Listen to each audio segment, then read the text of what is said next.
des rares moments où tous ensemble, nous sommes ici réunis pour parler de nous-mêmes. Parce que le règlement intérieur, c'est notre vie commune.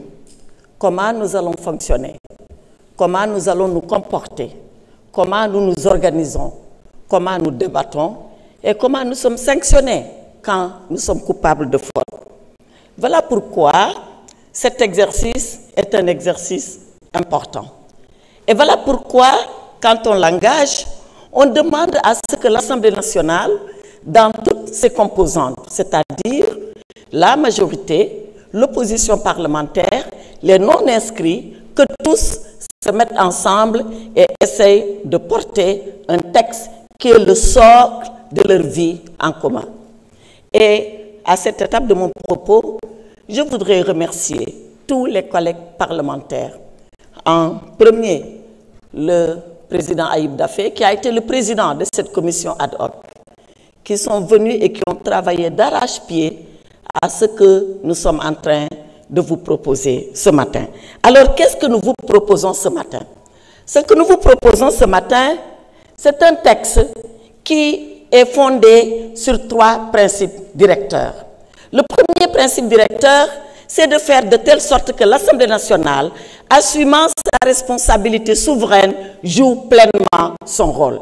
Son rôle de vigie, son rôle de contrôle des politiques publiques et son rôle de législateur. Et c'est la raison pour laquelle, et vous le verrez dans les innovations, nous avons renforcé, bien sûr, la commission d'évaluation des politiques publiques. Je ne vais pas y revenir, je l'ai déjà suffisamment dit, d'autres collègues l'ont répété, mais les commissions d'enquête que nous avons organisées, renforcées. Si vous voyez le texte initial, vous verrez que leur statut n'était pas tellement édifié, n'était pas tellement clair. Nous avons tenu à ce que ce statut soit clarifié, que ces commissions d'enquête soient dotées de moyens et qu'on puisse surtout retransmettre tous les débats de ces commissions d'enquête pour que la transparence que nous évoquons, qu'elle soit de mise et à la disposition des Sénégalais. À l'exception des décisions, tout le reste devient transparent.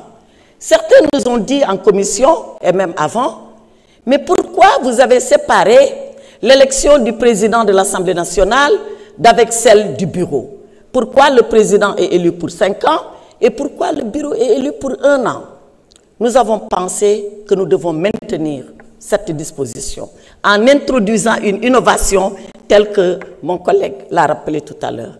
Maintenir la disposition sur le mandat de 5 ans du président. Nous pensons que c'est un mandat important, que l'Assemblée nationale doit être à l'abri des soubresauts politiques qui font que sur 1 an, à chaque année, que le mandat du président de l'Assemblée nationale soit remis en jeu. Donc, nous pensons que conférer le mandat de 5 ans au président de la République, au président de l'Assemblée nationale, contribue à renforcer la stabilité de l'institution. Maintenant, pour le bureau, pour des considérations politiques, d'ajustement politique, de réalité politique, nous avons pensé que le mandat peut rester à 1 an.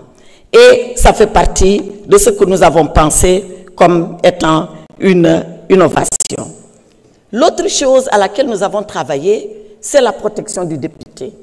On l'a dit, ici nous avons vécu des moments douloureux où il nous a été demandé de lever l'immunité parlementaire de nos collègues, sans que nous puissions savoir d'ailleurs quelle est exactement la procédure qui s'applique à cette levée d'immunité parlementaire. Nous y avons travaillé et nous avons donné des indications de procédure pour la levée de l'immunité parlementaire. Lorsqu'un collègue est condamné, nous l'avons dit, souvent on dit il est condamné, il perd son mandat. Et s'il est condamné à une amende, c'est une condamnation, doit-il perdre le mandat pour une amende? Donc, nous avons considéré qu'à partir d'une condamnation qui va lui faire perdre ses droits civils et politiques, à partir de ce moment, oui, il peut perdre le mandat. Mais sans cela, c'est peut-être une condamnation de laquelle il pourra se défaire sans pour autant perdre le mandat. Voilà pour ce qui est de la protection du député. Nous avons voulu régler des contentieux. On l'a rappelé ici, à notre installation en tant que 15e législature, notre premier jour a été entaché. Il a même été assombri parce que nous avons ici des débats on doit le dire, qu'ils ne nous ont pas honorés sur la composition du bureau. Et nous, opposition, on a été privés d'un poste de vice-président sur une interprétation de texte. Nous avons pensé qu'il était temps de dépasser ces contentieux qui sont des contentieux insolubles et que nous pouvons nous mettre d'accord sur des principes que tout le monde va respecter, en tout cas qui vont s'appliquer pour éviter ces contentieux et combler ces vides. Bien évidemment, Monsieur le Président, qu'il y a des questions en suspens.